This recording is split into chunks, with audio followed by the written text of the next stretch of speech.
The scale of civilian suffering is devastating and heartbreaking. Hamas intentionally embeds itself within civilian areas. But that does not in any way change the fact that how Israel defends itself matters. We have been unequivocal. Israel must respect international humanitarian law and conduct its operations in a way that minimizes civilian harm. To back up these words and help protect civilians, we have supported establishing a more effective humanitarian deconfliction mechanism with the UN, and we are monitoring its implementation. This is a moral imperative and strategic imperative. You can only win in urban warfare by protecting civilians.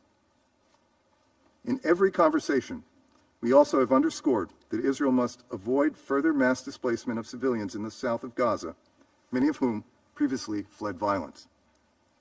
Civilians must be provided adequate time and opportunity to move, including through corridors that allow people to move safely from defined areas of hostilities. Israel must further ensure sufficient humanitarian support exists for displaced individuals. Finally, civilians displaced in Gaza must have an opportunity to return home as soon as conditions permit. There must be no enduring internal displacement or reduction in Gaza's territory. Under no circumstances would the United States support the forced relocation of Palestinians from Gaza or the West Bank.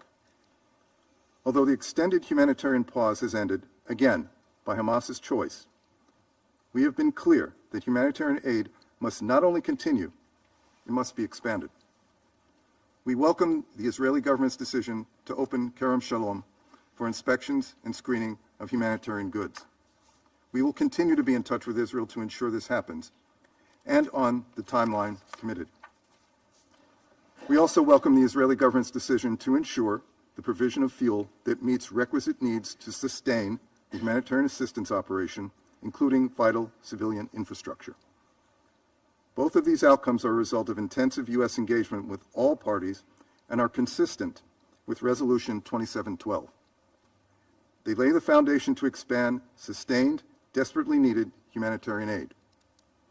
Of course, humanitarian aid cannot be delivered if humanitarian workers are not protected, and all parties have an obligation to protect UN and humanitarian personnel. We offer our deepest condolences to all the families, friends, and colleagues of UNRWA staff who lost their lives since October 7. Attacks against UN shelters and facilities are unacceptable. We have also continued to press that work journalists do in conflict settings is vital, and they too must be protected.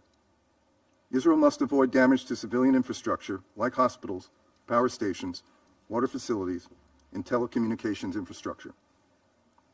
Regarding the regional dimensions of this conflict, we are concerned by the renewed violence along the Blue Line. Restoring calm there is of utmost importance, as is fully implementing Security Council Resolution 1701. Moreover, we condemn the recent attacks by Houthis against 3 separate commercial vessels operating in international waters on the southern Red Sea. Consistent with Iran's long-term support and encouragement of the Houthis' destabilizing actions in the region, we know that Iran was engaged in planning Houthi operations. Iran has the choice to provide or withhold this support, without which the Houthis would struggle to effectively track and strike commercial vessels navigating shipping lanes through the Red Sea and Gulf of Aden. We welcome the Council's press statement condemning these attacks and underlining the importance of navigational rights and freedoms of all vessels in the Red Sea. We are engaged in intensive consultations with partners and allies to determine the appropriate next steps. The United States has also been clear about the dangers from the rise in extremist violence committed by Israeli settlers against Palestinians in the West Bank. Violent extremist settlers must be held accountable for violent acts. And so, the United States is implementing a new visa restriction policy targeting individuals believed to have been involved in or meaningfully contributed to undermining peace, security, or stability in the West Bank. President Biden has been clear. The Palestinian people deserve a state of their own and a future free from Hamas. And a two-state solution is the only way to guarantee the long-term security of both the Israeli and the Palestinian people. Members of this Council advocating for resolutions have an obligation to explain how their proposals will break the cycle of unceasing violence and support the steps we all agree are necessary to lay the foundation for a more peaceful and secure future so that history does not keep repeating itself. Our goal should not simply be to stop the war for today. It should be to end the war forever, break the cycle of unceasing violence, and build something stronger in Gaza and across the Middle East so that history does not keep repeating itself. As has been the case since day one of this crisis, the United States will continue to use all its influence to encourage the reunification of hostages with their loved ones and the further expansion of aid to Palestinian civilians in Gaza who have suffered tremendous losses. We will continue pressing for the protection of civilians as Israel pursues legitimate military objectives. And we will not give up on a future where Hamas does not control Gaza, which is untenable for Israel's and the region's security and the well-being of the Palestinian people. Thank you, Mr. President. Agradezco al representante de Estados Unidos por su declaración. Tiene la palabra la representante de Albania. Thank you, President. I would like to start by thanking the Secretary General for calling this meeting and for his remarks. Like others in this room, Albania shares the deep concerns on the catastrophic humanitarian situation in Gaza. We commend the efforts of the United Nations, regional partners, the United States, and all those who are working to guarantee the free flow of humanitarian aid in Gaza. We are also encouraged by the recent news on the possible use of the Kerem Shalom crossing for screening and inspections. It would increase and expedite the entry of more humanitarian assistance into Gaza, which is so much needed. Throughout this week, approximately 80 trucks per day made their way into Gaza, compared to over 200 during the November's week-long humanitarian pause. Civilians in Gaza need much more humanitarian aid than before the Hamas attack. President, while all efforts are concentrated in the protection of civilians and the provision of humanitarian aid to all those in need, we must not lose sight of the entire picture in this terrible situation. We reiterate our condemnation of the terrorist attack of Hamas on Israel and its people on the 7th of October, including the indiscriminate rocket launches on the residential areas of Israel. The horrible events of 7th of October, the abduction of innocent civilians, and the consecutive violence, including sexual violence and psychological pressure exercised on them, are unacceptable. Nothing justifies the abduction of civilians, and nothing can excuse their use for political goals. We call for the immediate and unconditional release of the hostages in compliance with international humanitarian law, and also condemn the use of Palestinian civilians as human shields by Hamas. The Security Council must stand up for such injustice towards the Palestinians, Israelis, and civilians of other nationalities, and hold Hamas accountable. We regret that the Security Council has not been able to condemn Hamas terror. By not condemning Hamas, the Security Council risks empowering them. This lack of condemnation does not contribute in empowering the Palestinian Authority, doesn't help the Palestinian people, and does not contribute to the security of the entire region. Colleagues, the huge impact of the conflict between Israel and Hamas on the Palestinian civilians cannot be ignored.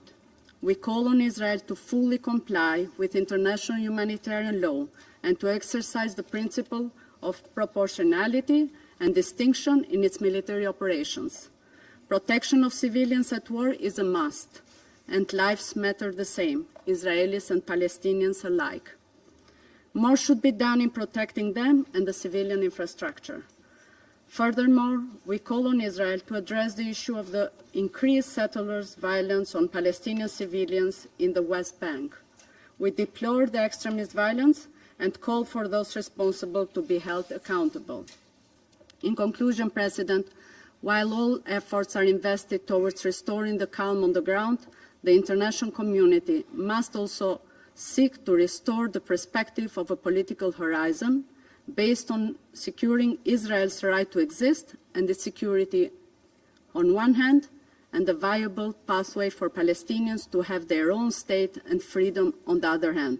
It's time to think seriously and start setting the foundation of a future in security, dignity, and prosperity for all. Thank you, President. Agradezco a la representante de Albania por I su thank the declaración. representative of Tiene la Albania palabra la for her statement, representante de and I give Malta. the floor to the representative Thank of you, Malta. President. I also thank the Secretary General for his sobering briefing and emphasize Malta's full support for his decision to invoke Article 99 of the Charter. The catastrophic situation and hostilities in Gaza are fueling unprecedented levels of human suffering and threaten regional peace with serious international repercussions. Over 15,000 people have been killed so far, 67% of whom are women and children. Apart from the implementation of all provisions of Resolution 2712, which includes the unconditional release of all remaining hostages, an immediate humanitarian ceasefire is now critical. We are disappointed that the temporary truce that was achieved a few weeks ago, allowing for the release of hostages and much-needed aid into Gaza, has broken down. The resumption of hostilities in the Gaza Strip is disconcerting. This renewed fighting has brought with it more deaths and devastation, and added to the extreme hardships of a population under siege. President, in the past weeks, several UN agencies and humanitarian partners have outlined the unfolding catastrophe. This Council must heed their warnings. Inaction is not an option. Civilians in Gaza are lacking the basic means for survival. These include food, water, and medicine. The healthcare system is on its knees. Collapsing hospitals and a handful of UNRWA facilities are sheltering over 1 million people. 133 UNRWA workers have been killed. The agency's ability to work is at stake. These conditions are compounding serious risks of widespread disease. Children are yet again bearing the brunt of the hostilities. They continue to be killed, maimed, and denied access to healthcare and education. Thousands have been orphaned. This must stop. The future of an entire generation is being jeopardized. There is no scenario which justifies the denial of aid for 2.2 million people, 80% of whom have been displaced. In conformity with international law, all parties are obliged to ensure that civilians and civilian infrastructure are protected. The scaling up and distribution of humanitarian aid, together with the safety of UN and humanitarian workers, must be guaranteed. The only way to achieve these imperatives is through a humanitarian ceasefire. On several occasions, Malta has unreservedly condemned Hamas's acts of terror, including the heinous attacks of 7th October, the attack in Jerusalem on 30th November, and the indiscriminate rocket fire. Hamas's strategy of embedding itself among civilian infrastructure in Gaza and reports of sexual violence committed are reprehensible. Terror has no justification, and this Council must also be clear in rejecting it. Malta recognizes Israel's right to protect her people, but all actions must be in line with international humanitarian law, including the principles of distinction, proportionality, and necessity. President, the situation in the West Bank has seen unprecedented escalations in the past 8 weeks. We are deeply worried at reports of increasingly heavy incursions, restrictions, and mass detainment occurring throughout the West Bank, including in refugee camps. A resurgence of illegal settler encroachment and violence is also gravely concerning. Settlements are illegal under international law and constitute an obstacle to peace. We condemn the forcible transfer of the Palestinian community in Zanuta and the recent destruction of its EU-funded school by Israeli settlers. Furthermore, we are alarmed at the precarious skirmishes on the Israeli-Lebanese border. Malta condemns all violations on the Blue Line, including attacks against UNIFIL. We strongly call for all parties, including non-state actors in the region, to exercise restraint, de-escalate, and respect the norms of international law. Further conflict fronts must be avoided at all costs. Vitally, a comprehensive resolution of the spiraling crisis must include a serious recommitment towards peace. This is only achievable through dialogue and a political horizon which aims to holistically address both Israel's security concerns and the legitimate aspirations of Palestinians, including their right to self-determination. MOTA reaffirms its unwavering commitment to a two-state solution along the pre-1967 borders, addressing the legitimate aspirations of both sides, with Jerusalem as the future capital of two states, living side by side in peace and security, in line with relevant Security Council resolutions and internationally agreed parameters. We remain convinced that this is the only path to a lasting and sustainable peace in the Middle East. I thank you. Agradezco a la representante de Malta por su declaración. Tiene ahora la palabra el representante de Francia. Monsieur le Président, je salue la présence du secrétaire général parmi nous ce matin. Je lui redis le plein soutien de la France. C'est son devoir de nous alerter pour que nous puissions remplir collectivement notre responsabilité de maintien de la paix et de la sécurité internationale. Le secrétaire général l'a dit clairement. La situation humanitaire dans la bande de Gaza est catastrophique. Une semaine après l'expiration de la trêve, elle est exposée aux bombardements, aux risques d'épidémie et de famine, au manque d'accès aux soins médicaux et aux conséquences des déplacements sur un territoire toujours plus restreint. Face à la gravité de cette crise, ce Conseil doit continuer d'agir.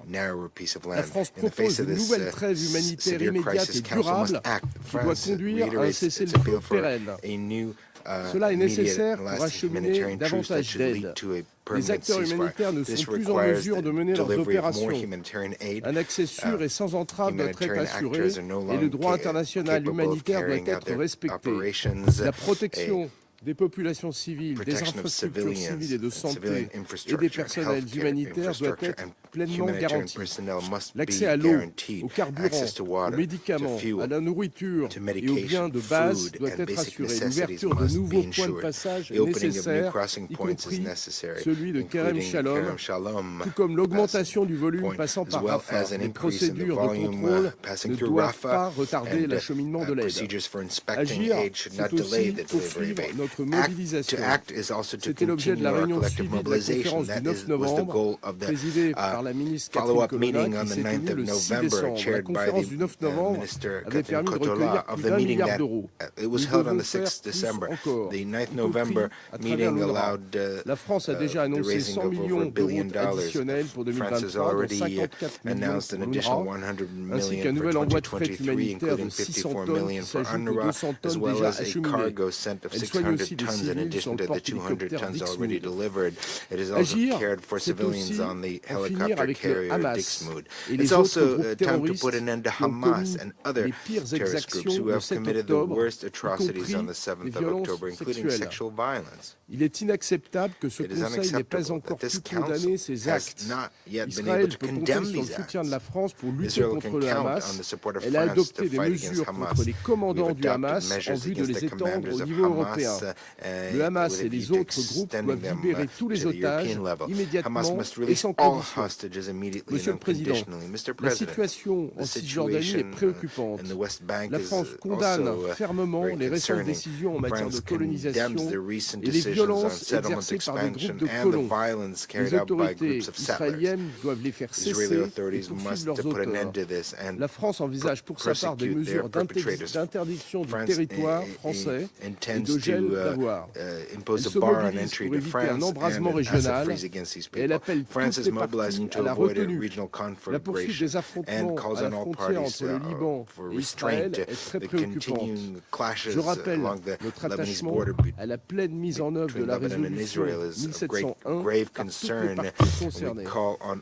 Monsieur le Président, ce qui importe enfin, c'est de restaurer un horizon politique sur la base de la seule solution viable, celle de deux États vivant côte à côte, en paix et en sécurité. Il ne suffit plus d'invoquer cette perspective. Il faut la faire advenir sans plus attendre, concrètement. Procrastiner une fois de plus, c'est la certitude que la prochaine crise sera pire encore que la tragédie actuelle. La France est prête à prendre toute sa part à ces efforts. Le président de la République et la ministre sont pleinement mobilisés en ce sens et poursuivent leurs échanges continus avec leurs interlocuteurs de la région. Je vous remercie. Agradezco al representante de Francia por su declaración. Tiene ahora la representante de Suiza. Merci, Monsieur le Président, et merci d'avoir convoqué ce débat en répondant à l'appel du secrétaire général, dont la Suisse salue la présence au sein de ce Conseil aujourd'hui. L'invocation, pour la première fois sous son mandat, de l'article 99 de la Charte des Nations Unies témoigne de la situation dramatique qui prévaut au Moyen-Orient aujourd'hui. Je prends cette occasion pour réitérer mes très sincères condoléances pour les 130 collaborateurs et collaboratrices des Nations Unies qui ont perdu leur vie. La Suisse partage la même préoccupation que le secrétaire général. La situation risque d'avoir des conséquences irréversibles pour la paix et la sécurité de la région tout entière, voire au-delà. Il est par conséquent impératif que le Conseil de sécurité soit saisi et agisse pour prévenir une détériorisation encore plus grave. La Suisse a fermement condamné à plusieurs reprises les actes de terreur, les attaques indiscriminées et les prises d'otages perpétrées par le Hamas depuis le 7 octobre dernier. Ils ont fait plus de 1200 victimes en Israël, dont de nombreuses femmes et jeunes filles qui ont été notamment exposées à des violences sexuelles et basées sur le genre. Jamais dans cette région le tribut payé par les populations civiles palestiniennes n'aura été aussi lourd en si peu de temps. En 2 mois, plus de 17 000 Palestiniens, dont 70% de femmes et d'enfants, ont toujours, selon les sources disponibles, été tués dans les bombardements à Gaza. La Suisse déplore la mort de milliers de civils en Israël et dans l'ensemble du territoire palestinien occupé et exprime ses plus sincères condoléances aux familles de toutes les victimes. La Suisse a fait du respect du droit international humanitaire et de la protection des civils en particulier une priorité pour son mandat au Conseil de sécurité. Avec le secrétaire général, nous faisons Along with the Secretary General, we have arrived at the bitter conclusion that there is, and I quote, no effective protection for civilians, and that, I quote, no one is safe, unquote, in Gaza today, not even humanitarian workers, the medical staff, and the wounded, not even journalists are safe. There were more than 63 journalists killed, according to the Media Freedom Coalition, since 7 October. Not even the 138 hostages are safe, whose immediate and unconditional release we call for. We reiterate that investigations need to be carried out into all violations of international law committed in Israel and throughout the occupied Palestinian territory to ensure that the perpetrators are brought to justice. The destruction and damage to civilian infrastructure, including more than 60% of housing units, the collapse of the medical system, the saturation of schools and other UNRWA structures which have become places of refuge for more than 1 million people, all of this plunges the Gaza Strip into total insecurity. We call for respect for IHL and human rights, while recognizing Israel's right to ensure its security. We also remind the belligerents of their obligations in the conduct of hostilities, particularly that of respecting the principles of proportionality, Le respect du droit international humanitaire et des droits humains est une nécessité afin de prévenir une escalade régionale de ce conflit, dont nous voyons des signes inquiétants aussi bien en Cisjordanie qu'au Liban. Monsieur le Président, Monsieur le Secrétaire général, la tradition humanitaire à laquelle mon pays est intimement lié est née au milieu d'un champ de bataille et de ruines. Cette tradition prône l'obligation de venir en aide aux civils dans le besoin. C'est pour cette raison que la Suisse considère favorablement le projet de résolution présenté par la délégation émiratie pour un vote prévu cet après-midi. La résolution 2712 de ce Conseil véhicule ce même devoir d'humanité. Elle rappelle qu'il faut assurer un accès humanitaire complet, rapide, sûr et sans entrave aux civils. Le constat que la mise en œuvre de cette résolution est The observation that the implementation of this resolution is untenable in the current circumstances means that this minimum of humanity is not currently guaranteed in Gaza. Humanitarian aid is an obligation. It is not an end in itself. It will save lives and inject some dignity into a conflict that imperatively needs a political solution in the terms repeatedly emphasized by this Council and in accordance with international law. Thank you. Agradezco a la representante de Suiza por su declaración. Doy ahora la palabra al representante de Mozambique. Thank you, Mr. President. Mr. President, we thank Ecuador presidency for convening this emergency meeting. Our appreciation is extended to the UN Secretary General, His Excellency Mr. Antonio Guterres, for calling the Security Council's attention to the escalating danger and the catastrophic implication of the Gaza situation poses to global peace and security in accordance with Article 99 of the UN Charter. Mr. President, since the resumption of hostilities on the 1st December 2023, following a week of humanitarian pause, the reports in Gaza, including the southern region, bearing the brunt of the Israel military operations, are of an increasingly worse scenario. The situation is quickly getting out of control, posing potential long-term effects on the security and stability of the region, as well as the Palestinian people in general. There is a possibility of a collapse in the humanitarian system, as highlighted by the Secretary General, and underscores the need to collective action to avert this imminent humanitarian disaster. It is in this vein Mozambique echoes the UN Secretary General's appeal for an immediate ceasefire to prevent the humanitarian crisis. To alleviate the continued suffering of innocent civilians in Gaza, a permanent humanitarian ceasefire between the parties is required.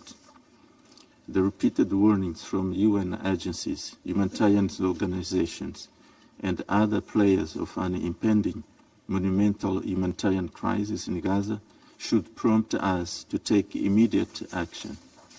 Mr. President, given the scale of loss of life in Gaza, Mozambique calls upon this Council and the international community to fully leverage their influence for the cessation of hostilities in Gaza, ensuring humanitarian assistance and restoring dialogue between the parties.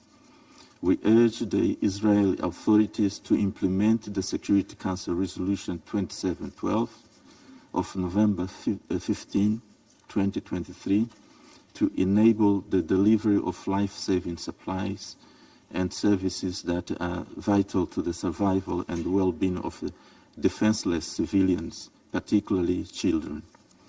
Practical steps must be taken now to ensure the implementation of this resolution, including an effective mechanism. Mr. President, we reiterate our call to the parties to comply with their obligations regarding to protect of civilians in accordance with the international human rights law and international humanitarian law. We urgently call the parties to demonstrate leadership and courage by engaging in dialogue to achieve a long-lasting solution, allowing both Israelis and Palestinians to live side by side in peace and security as good neighbors in accordance with the United Nations Charter. Finally, to realize this noble goal, we appeal the members of the Security Council to exert their influence on the concerned parties. I thank you, Mr. President. Agradezco al representante de Mozambique por su declaración. Doy ahora la palabra a la representante de Reino Unido. Thank you, President, and thank you to the Secretary General for your briefing and for your letter to the Security Council under Article 99. Colleagues, these are dark days. The horror of Hamas' 7 October attacks hangs over us, including the shocking reports of sexual violence by Hamas against Israeli women and girls. and the terrible and heart-wrenching suffering of innocent Palestinians, including many women and young children, is a humanitarian tragedy unfolding before our eyes. The Secretary-General, who has our strong support, set out clearly the trajectory towards humanitarian catastrophe facing Palestinians in Gaza. We need to respond, and to respond with urgency. The sheer scale of civilians killed is shocking, and the fact that 80% of the population has been displaced in Gaza cannot continue. The UK continues to support Israel's right to defend itself against Hamas terrorism as it seeks the return of over 100 hostages who are still held in Gaza. But we are absolutely clear that Israel must be targeted and precise in achieving that goal. The Prime Minister and the Foreign Secretary of the UK have delivered this message and will continue to do so. Civilians must be protected. In parallel, we need a marked increase in the provision of sustainable and unhindered delivery of life-saving aid and essential services to prevent a humanitarian catastrophe from taking place. This includes increasing the types of aid allowed. The sanitation and shelter picture, together with the lack of medical provision in Gaza, is dire, and there's a desperate need for sanitation and shelter kits and vital medicines. It is welcome that Kerem Shalom will now be opened for screening aid deliveries. We urge Israel to go further and to fully open Kerem Shalom to allow goods to cross, so that the huge volumes of aid that are needed can reach the people of Gaza. This should include, at minimum, the 200,000 litres of fuel per day for which the UN has called. It is imperative that we work to agree further urgently needed humanitarian pauses, building on the pivotal work of Egypt, Qatar, and the United States. President, as we work to halt the humanitarian catastrophe in Gaza, we need also to work to avoid escalation in the West Bank, including in occupied East Jerusalem. Israel's announcement approving further settlements in the lower aqueduct area of East Jerusalem is alarming and serves only to raise the tensions in the West Bank, when international effort is focusing on avoiding further conflict. Let me be clear. Settlements are illegal under international law. They present an obstacle to peace, and they threaten the physical viability and delivery of a two-state solution. This decision must be reversed with immediate effect. President, let us work together to deliver peace, dignity and security for Israelis and Palestinians alike. I thank you. Agradezco a la representante del Reino Unido por su declaración.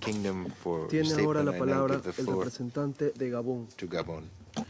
Merci, Monsieur le Président. Je remercie le secrétaire général pour son engagement et ses efforts pour faire prévaloir la lettre et l'esprit de la Charte des Nations Unies dans la guerre entre Israël et le Hamas, dont l'échelle de violence meurtrière et de destruction ont atteint des proportions inhumaines.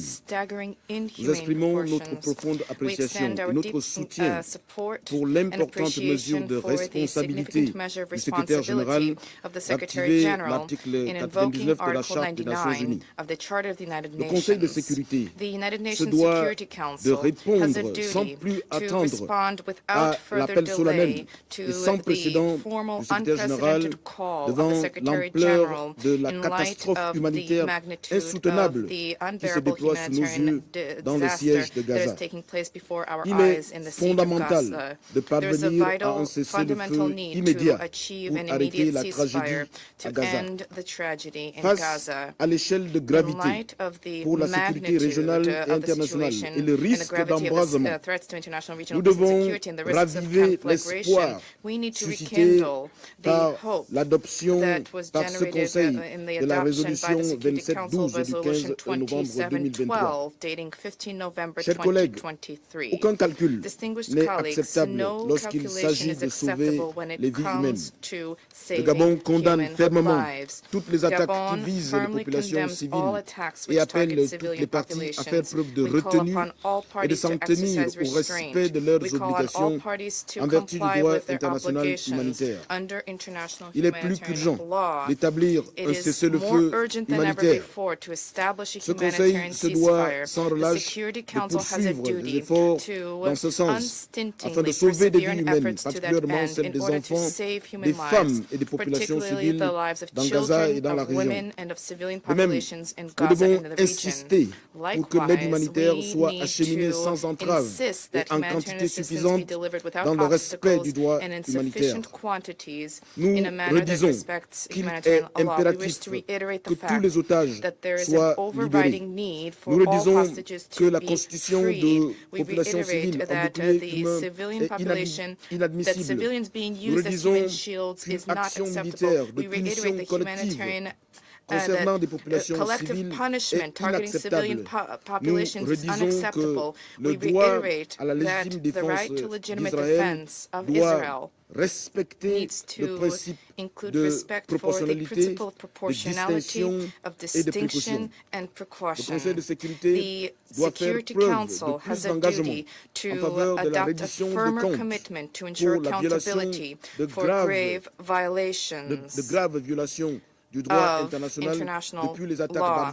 Since the barbaric attacks perpetrated by Hamas on 7 October, my country firmly condemned those attacks. For Gabon, the solution to the Israeli-Palestinian conflict hinges on the resumption of dialogue and the peace process to reach a two-state solution, a solution of two states coexisting peacefully on the basis of internationally recognized borders. A two-state solution needs to be made a reality without further delay. To achieve this, dialogue and negotiation are key, with the central role of the United Nations. Thank you. Agradezco al representante de Gabón por su declaración. Tiene ahora la palabra el representante de Japón. Thank you, Mr. President. And I thank you, Secretary General Guterres, for your briefing. Mr. President, it has been more than 2 months since Hamas's brutal terror attack on October 7th, where more than 1,200 people were killed in Israel and around 250 taken hostage, and more than half of whom are still held captive. We once again unequivocally condemn the terror attacks by Hamas and other militants and demand the immediate and unconditional release of all hostages. Since that attack, Gaza has descended into one of the most devastating humanitarian crises in the world. More than 17,000 Palestinians have been reportedly killed. The majority of them are women and children, and thousands more are under the rubble of destroyed buildings. This is an appalling loss of life. Now, winter is approaching in Gaza, and the streets and UNRWA facilities are packed with the newly displaced, many of whom are fleeing from a second time. Most basic goods are not available. To echo the words of the Secretary General, the nightmare in Gaza is a crisis of humanity. Mr. President, Japan takes seriously the Secretary General's invocation of Article 99 of the UN Charter, urging the members of the Security Council to avert a humanitarian catastrophe and to appeal for humanitarian ceasefire to be declared, given the grave human loss in such a short period of time. We deeply regret that no significant humanitarian aid has been delivered since the breakdown of the humanitarian pause last week. The delivery of essential supplies solely through the Rafah crossing is utterly insufficient. Of course, we welcome that Israel agreed to open Karem Shalom crossing for screening and inspection. The establishment of monitoring mechanism under the authority of the UN is also critical. Japan believes the Council cannot simply watch the situation deteriorating. It is our responsibility to address this grave humanitarian situation immediately. What is more, there are increasingly serious spillover concerns in the West Bank, Lebanon, Syria, Iraq, and the Red Sea. This situation could all too easily engulf the already volatile region. Against this backdrop, Japan's position is clear. Humanitarian concerns should be given utmost priority. All parties must abide by UN Security Council Resolution 2712. And more than that, the Council must urgently speak in a united voice, whatever the language we may agree upon, to avert a further deterioration of the humanitarian situation. The bottom line is that hostilities must stop immediately for a period that allows for meaningful humanitarian operations to avert a humanitarian catastrophe. Mr. President, only a two-state solution will enable both Israelis and Palestinians to live in lasting and secure peace. Today, that goal seems far off. Gaza has been devastated. The task of reconstruction will be enormous, and we must consider what political and security arrangement will be in place when the fighting stops. But even amidst the current disparate crisis, we must not forget that peace and coexistence is possible. I thank you, Mr. President. Agradezco al representante de Japón por su declaración. Tiene ahora la palabra la representante de Ghana. Give the floor to Ghana. Thank you, Mr. President. Let me begin by thanking you for convening this meeting. I also thank the Secretary General for his briefing and his intervention and efforts in helping to find a solution to the ongoing war between the State of Israel and Hamas. Mr. President, the resumption of hostilities, which followed the end of the temporary humanitarian pause that was brokered by the State of Qatar and the United States, has been of great concern to Ghana. We are equally worried about the challenge of committing to the spirit of the humanitarian pauses and the obligation to preserve civilian lives and infrastructure, which makes a humanitarian ceasefire more necessary now, as called for by the Secretary General. It is in that regard that we welcome the decision by the Secretary General to invoke Article 99 of the UN Charter, which has only been invoked 4 times in the over 7 decades of history of the United Nations, the last time being in 1989. We note that the ongoing Israeli-Hamas conflict has unfortunately taken a heavy toll on the civilian population on both sides and consequently created a serious security and humanitarian crisis not only in Gaza but also in Israel and the other occupied Palestinian territories. It is regrettable that civilians and non-combatants, especially those residing in the Gaza Strip, the West Bank, and Israeli communities along the border with Gaza, are bearing the brunt of the violence. We are concerned that the already dire humanitarian situation in Gaza has rapidly worsened in the last few days. Unfortunately, the use of heavy weaponry and the bombardment of Gaza has made it extremely difficult for humanitarian actors to have access to many of the internally displaced people, including the aged, pregnant women, and children who face significant challenges, including limited access to essential services such as healthcare, clean water, and electricity. Ghana, like all the other delegations, is worried about the decision by the Israeli government to expand its ground operations to cover all parts of the Gaza Strip. The decision puts the lives of the civilian population in the densely populated Gaza Strip at serious risk. We note that the destruction of critical infrastructure, including schools and hospitals, exacerbates the suffering of innocent civilians caught in the crossfire. We join in the appeal by the Secretary General and all Council members for both Israeli security forces and Hamas to prioritize and put in adequate measures to protect civilians on both sides, as per the principles of international humanitarian law governing the legal use of force in an armed conflict. The ongoing war presents complex security and humanitarian concerns that require immediate attention by this Council. The security concerns of both Israel and the Palestinian people must be addressed.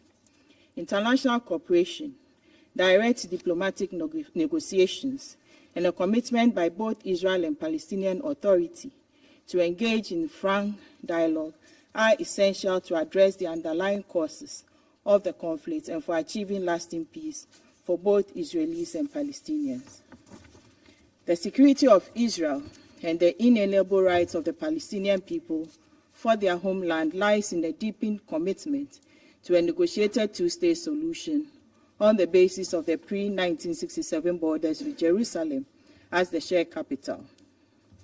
We call on Council members with moderating influence on both Israel and Hamas to use all means possible to heed the calls of the international community for steps leading to peace and an eventual settlement of the conflict.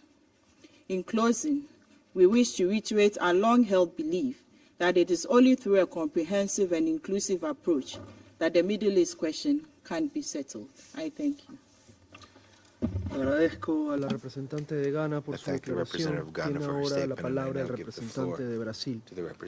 Thank you, Mr. President. I thank the Presidency for convening this open briefing upon the timely request of the United Arab Emirates and the Russian Federation. I thank the Secretary General for his important briefing. The humanitarian situation in Gaza is appalling and without precedent. Secretary General Guterres, for the first time since the beginning of his tenure, invoked Article 99 of the Charter to address this Council, and it is not that the world has been spared from serious conflicts elsewhere since then.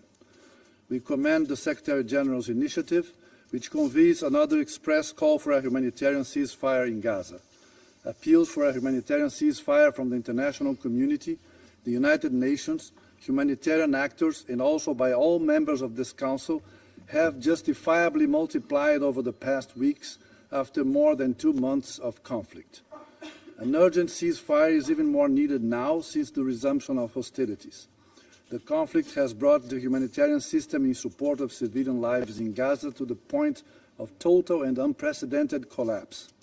Over 80% of Palestinians in Gaza were uprooted from their homes and are becoming ever more deprived of the minimum necessary to survive. These conditions are unacceptable. We recall Brazil's efforts in this Council since the very beginning of the crisis, including during its presidency. Our draft resolution was supported by the vast majority of Council members, but was vetoed by a permanent member, as was the case with other drafts. Our proposal called for immediate humanitarian pauses, among other provisions. If adopted on that occasion, thousands of lives would have been saved. Brazil also spared no efforts in joining the international initiatives in support of a humanitarian ceasefire and to ensuring the protection of civilians. We are being constantly reminded that there is no safe place in Gaza. The repetition of this extremely worrying statement, compounded by the increasing and devastating human toll prompted by the conflict, constitutes another wake-up call to this Council. We must step up and act responsibly to respond to this unfolding tragedy. The dramatic humanitarian situation leaves us with no alternative. We need an immediate halt in hostilities for as long as necessary, allowing for proper humanitarian action. The provisions of Resolution 2712, recently adopted by this very Council, must be fully implemented. In the absence of this, we, particularly those responsible for any failure, risk complicity and a very negative judgment by history. it is difficult to express the frustration that many of us continue to feel. That frustration is not just with Council inaction. We urge all those with power to influence the key stakeholders to allow for the necessary conditions for a meaningful action by the Council.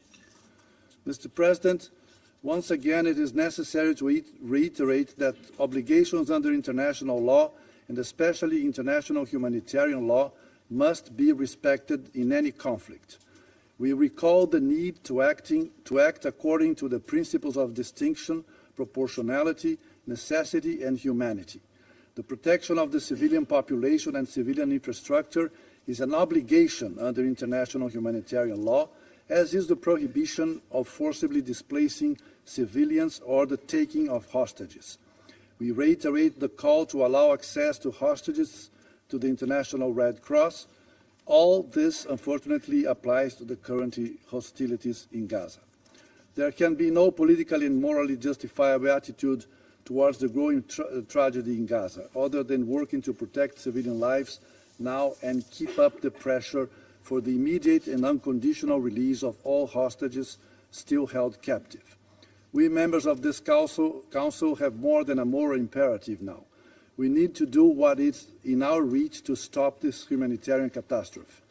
Failing this task would likely result in a scenario where the authority and legitimacy of the Council would erode even further and prove its incapacity to discharge its duties according to the United Nations Charter, to the detriment of world peace and security, as we can see in these days. As a consequence of all said, we will vote in favor of the draft resolution tabled by the UAE for a vote this afternoon, and we co-sponsor it. Thank you.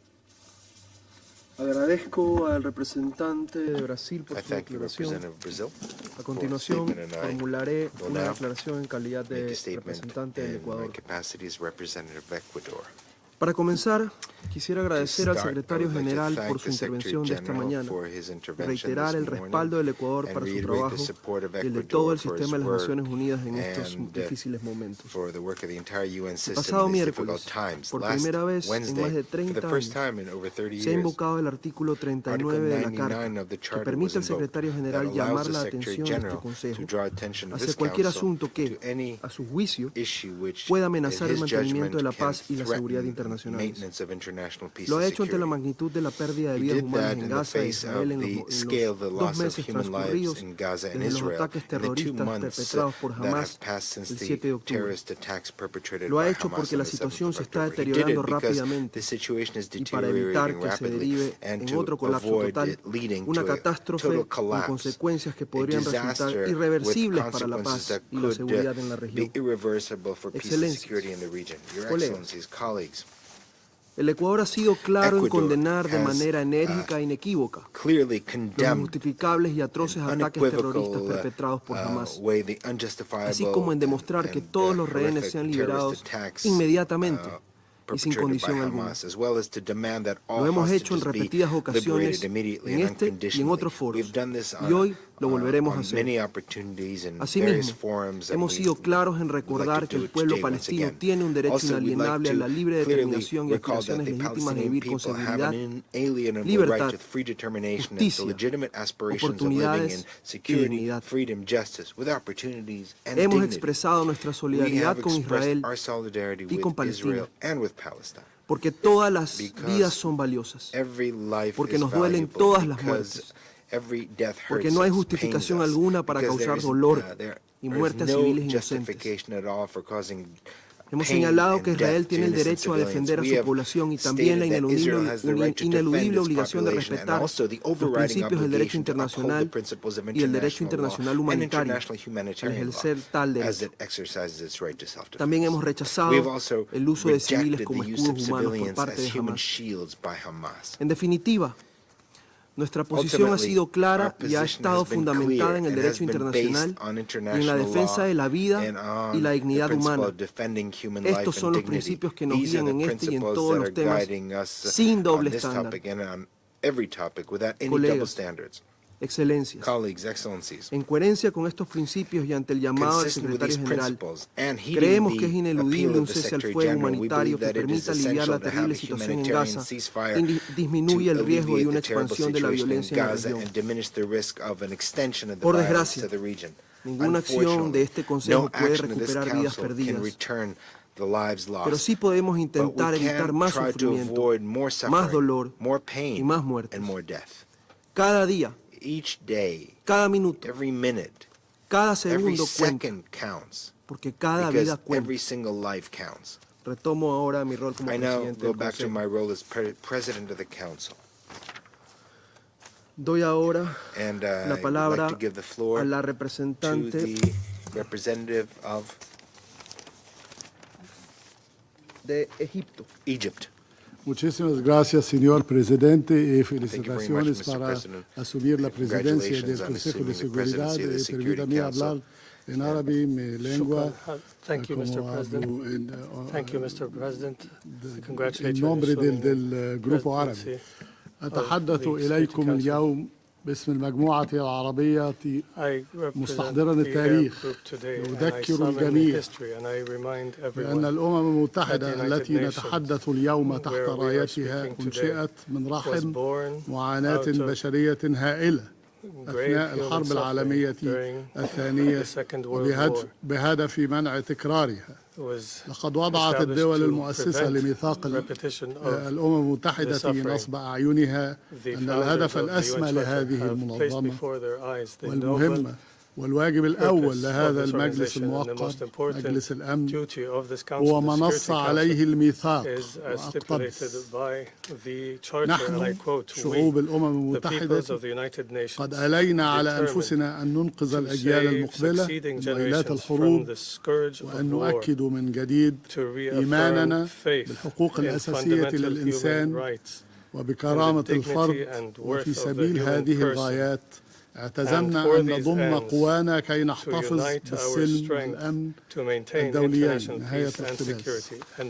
سيد الرئيس، إن العالمين العربي والإسلامي بل وكل الشعوب المحبة للسلام والعدل وكل صاحب ضمير حي بات ينظر لدور هذه المنظمة وهذا المجلس وتحديدا في هذه الكارثة الإنسانية غير المسبوقة التي تحيق بالشعب الفلسطيني الأعزل بكثير من الغضب والاتهام، نعم الاتهام والانتقاد، لغياب العدل والمساواة والإنصاف بعد أن عجز المجلس لمدة شهرين عن أداء واجبه في وقف إطلاق النار، بل وبات فيه مع الأسف من يعرقل هذا الوقف ويمنعه في سابقة خطيرة ستؤثر حتما إن لم تكن أثرت بالفعل على مصداقية منظمة الأمم المتحدة في التعامل مع الأزمات الحالية والمستقبلية. سيد الرئيس، يحل اليوم مطلع الشهر الثالث للحرب على غزة التي أسفرت حتى الآن عن مقتل أكثر من 17,000 قتيل فلسطيني من أبرياء هذا الشعب الأبي الأعزل. 70% من هؤلاء الضحايا من النساء والأطفال، وهي نسبة تكذب وبشكل فاضح الادعاء بأن هذه حرب على جماعة مسلحة. هي حرب للعقاب الجماعي والإبادة الجماعية للأسف الشديد للشعب الفلسطيني، حيث أدت الحرب إلى تدمير أكثر من 60% من المباني والمنشآت السكنية في القطاع، وتدمير وإلحاق الضرر بأكثر من 339 منشأة تعليمية و26 مستشفى و56 منشأة صحية أخرى و20 مرفق خاص بالمياه والصرف الصحي و121 مقرا حكوميا و56 سيارة إسعاف و100 مسجد، ناهيك عن الأمم المتحدة استهداف الأمم المتحدة ذاتها التي لم تسلم من القتل والدمار بعد أن قتل من موظفيها ما يزيد عن 130 موظف أممي.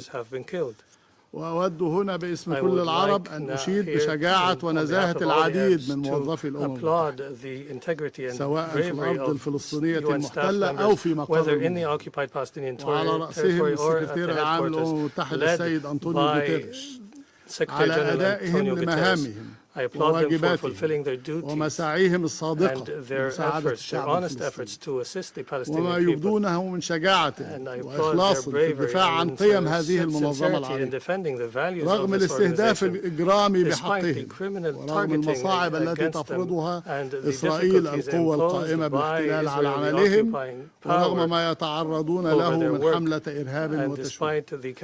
المجموعة العربية تشد على أيديكم بكل قوة وتحيي نزاهتكم.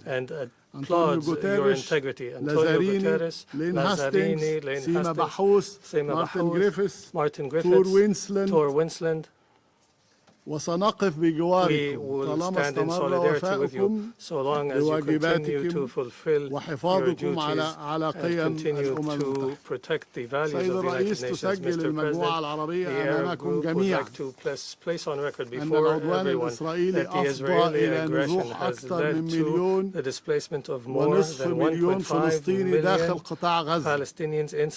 85% من سكان القطاع أجبروا قسرا على النزوح والعيش في ظروف بالغة الصعوبة في مقرات الأونروا والمدارس والمستشفيات وفي العراء، ظروف تمثل أبشع صور جرائم الحرب والجرائم ضد الإنسانية والتي تهدف بشكل واضح وبكل الأسف لمحاولة القضاء على الشعب الفلسطيني وتصفية قضيته.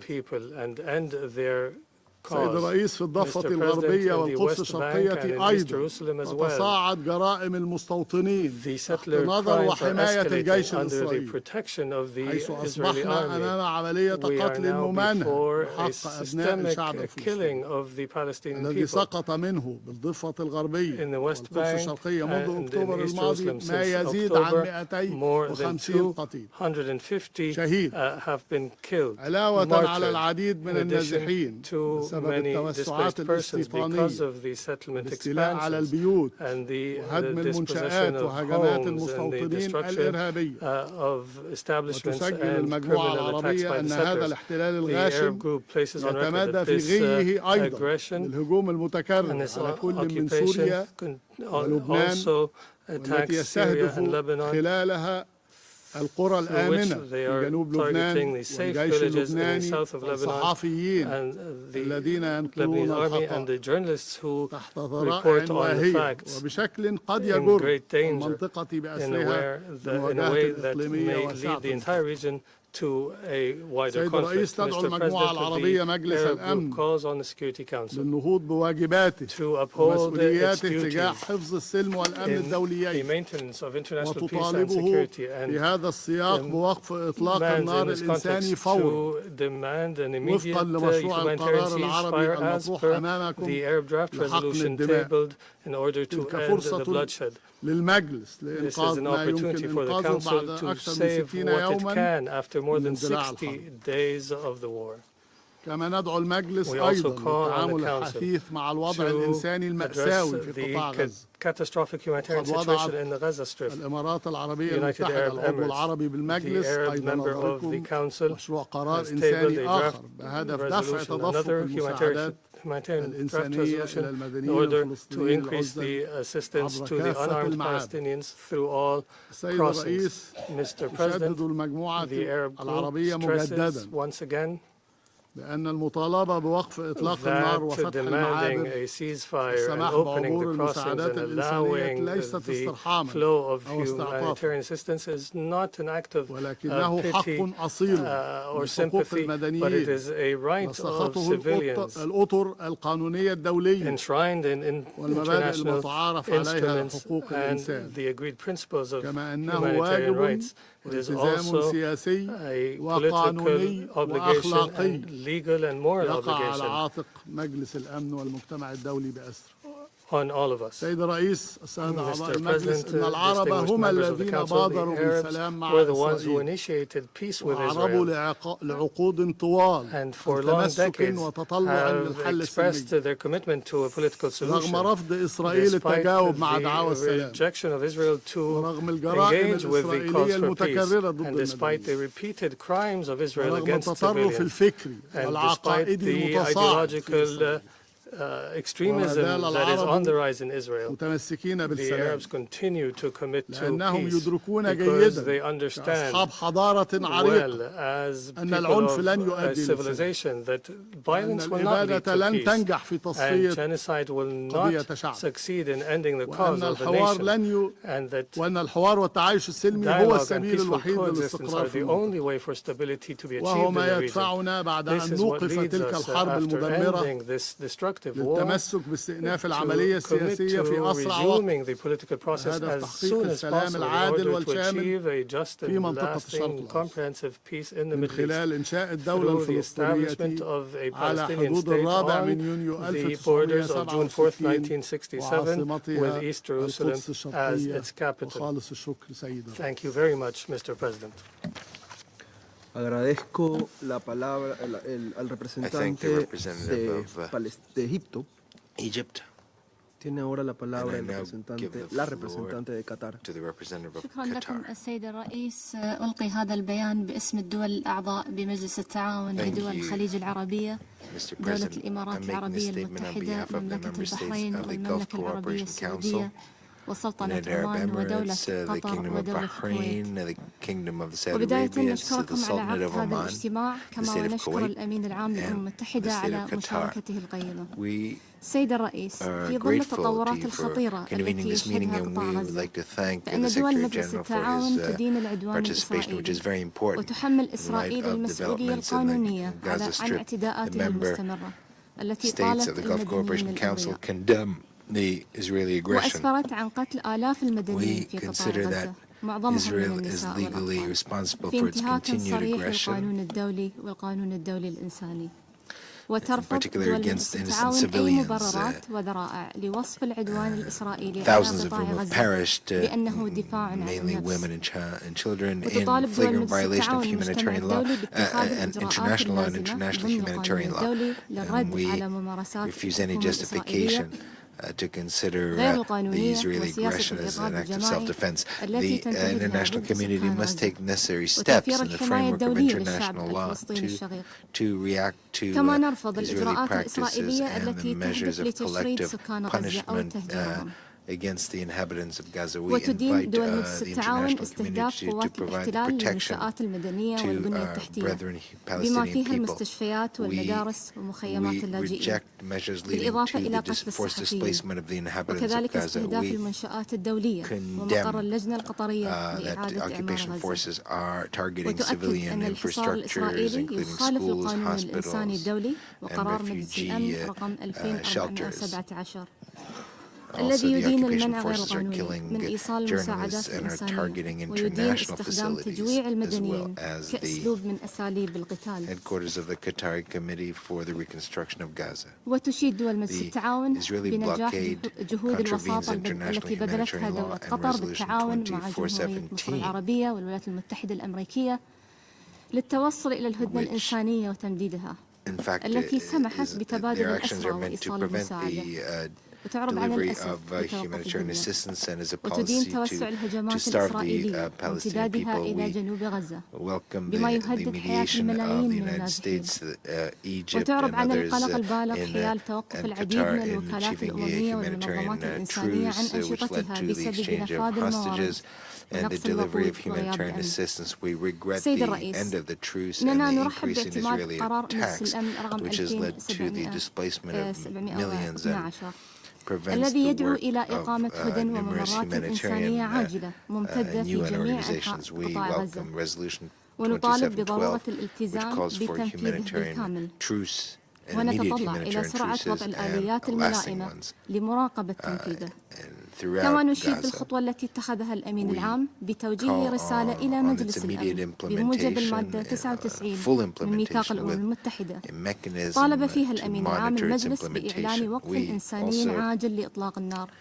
وفي هذا الصدد نشدد على أن مسؤولية المجلس بموجب ولايته وفق الميثاق تحتم أن يطالب بوقف إنساني فوري لإطلاق النار، وأن يطالب الأطراف بالامتثال لالتزاماتهم بموجب القانون الدولي بما فيه القانون الإنساني الدولي، لا سيما بخصوص حماية المدنيين.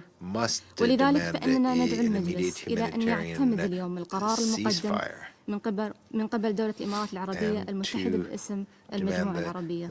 وبالإضافة إلى ذلك تطالب دول مجلس التعاون بالوقف الفوري لإطلاق النار وضمان توفير وصول المساعدات الإنسانية والإغاثية والاحتياجات الأساسية الكافية دون عوائق إلى محتاجيها في جميع أنحاء قطاع غزة، واتخاذ الخطوات الكفيلة بتسريع إدخال المساعدات بشكل مباشر، إضافة إلى استئناف إمدادات الكهرباء والمياه والسماح بدخول الوقود والغذاء والدواء.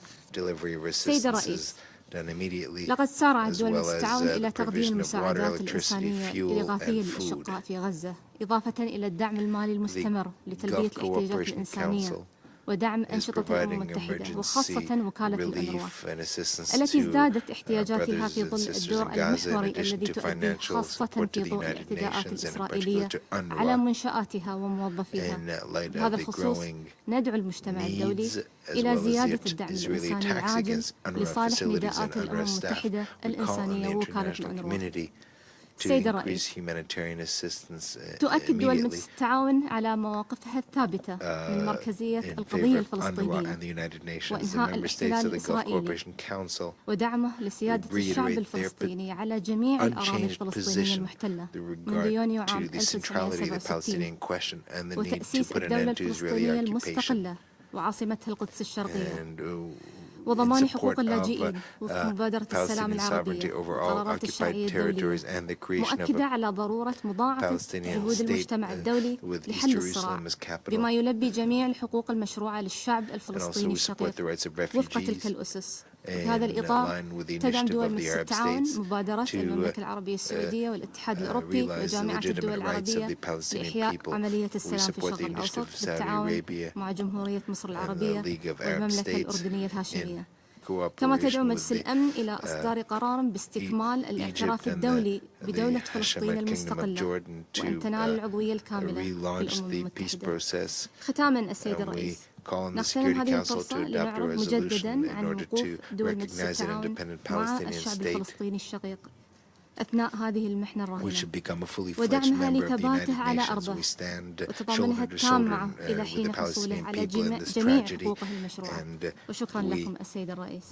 We must be intransigent and act until we achieve their full rights. Thank you very much.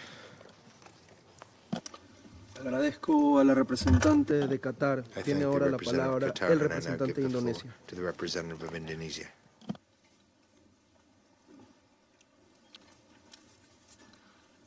Thank you, Mr. President. I am speaking on behalf of Bangladesh, Malaysia, Maldives, Namibia, Timor-Leste, Turkey, and my own country, Indonesia.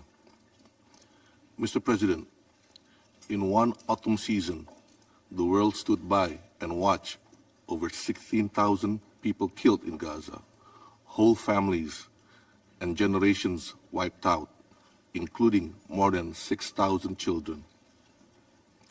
The latest words to describe the situation faced by innocent women and children in Gaza is apocalyptic conditions. Saying this has taken a toll in our collective conscience is an understatement. If we fail to act, history will judge us as accomplices to crimes against humanity. When the world vowed never again over 75 years ago, it was not meant only for certain race, nor for certain religious group. It was to protect everyone in this world. It was to save humanity. Mr. President, we fully support the Secretary General's recent letter to the member of this Council calling for a humanitarian ceasefire. In this very Council, on the 24th of October open debate, we underline that an immediate ceasefire is vital to end atrocities and the deteriorating humanitarian situation. This is the least that the Council should do if we truly want to uphold human rights and humanity. And this is why we are proud to co-sponsor the draft resolution on humanitarian ceasefire. We call on the Council to adopt this declaration today. In this regard, allow me to state 3 points. First, please show compassion to humanity. Focus on the innocent civilian, women, children, the infirm. How many more lives, how many more children must we sacrifice? How many more must die before the relentless assault is halted? 20,000, 50,000, 100,000? Listen to the collective plea of the global community.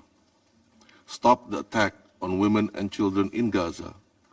Let adequate humanitarian assistance into all parts of Gaza. Second, the threat of spillover of the conflict may not just be regional, but global. The situation in Gaza is being broadcast 24/7, uncensored, through social media and electronic channels. The world watches in horror as women and children become innocent casualties in this devastating conflict. We cannot afford to let radical elements take up arms in different parts of the world, or even radicalize the moderates. Lastly, let us reaffirm our commitment to uphold international law and international humanitarian law in its entirety. There must be no double standard in upholding international law and international humanitarian law, in upholding accountability. It should be applied equally to all countries, no matter big or small. There must be no double standards on humanity. For these reasons, we appeal to members of the Council, do the right thing. Stop these inhumane acts against the Palestinians. Listen to your conscience. Let us choose peace over conflict, compassion over cruelty, and unity over division. Let us work to bring peace to Palestine and Israel. Let us address the root cause and make the two-state solution a reality. Thank you, Mr. President. Agradezco al representante de Indonesia por su declaración. Doy ahora la palabra a la excelentísima señora Heda Samson, encargada de negocios interina de la delegación de la Unión Europea ante las Naciones Unidas. Thank you, Mr. President. The EU supports the UN Secretary-General's call for the UN Security Council to act to avert the humanitarian catastrophe in Gaza and the collapse of the humanitarian system. Urgent action is needed to ensure the protection of all civilians. The EU deplores the high number of civilian casualties killed, the majority of which are women and children. We commend the strong efforts of the UN and all humanitarian actors to deliver life-saving aid in extremely dire conditions. We deplore the death of a record number of UN staff members and other humanitarian workers who have paid the ultimate price. Full respect of international law and international humanitarian law by all sides is of paramount importance. We urge all sides to respect Rafah. Elsewhere, access was impossible. People are desperate, fearful and angry, and in some cases they have expressed their anger towards our own staff. Mr. President, all this takes place amid a spiraling humanitarian nightmare.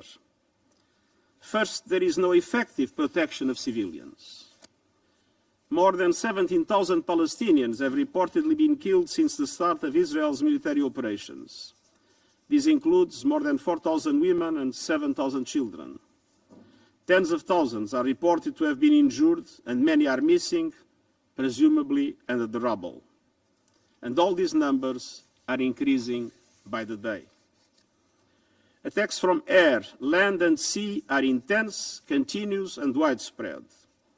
So far, they have reportedly hit 339 education facilities, 26 hospitals, 56 healthcare facilities, 88 mosques, and 3 churches. Over 60% of Gaza's housing has reportedly been destroyed or damaged, some 300,000 houses and apartments. Some 85% of the population have been forced from their homes. The people of Gaza are being told to move like human pinballs, ricocheting between ever smaller slivers of the south without any of the basics for survival. But nowhere in Gaza is safe. At least 88 UNRWA shelters have been hit, killing over 270 people and injuring over 900. Conditions in shelters are overcrowded and unsanitary. People nurse open wounds. Hundreds of people stand in line for hours to use one shower or toilet. Families who have lost everything sleep on bare concrete floors, wearing clothes they have not changed for 2 months. Tens of thousands of Palestinians arrived in Rafah in recent days, overwhelming shelters there. Many displaced families, including children, older people, pregnant women, and people with disabilities, are sleeping in streets and public spaces across the city. Mr. President, second, Gazans are running out of food.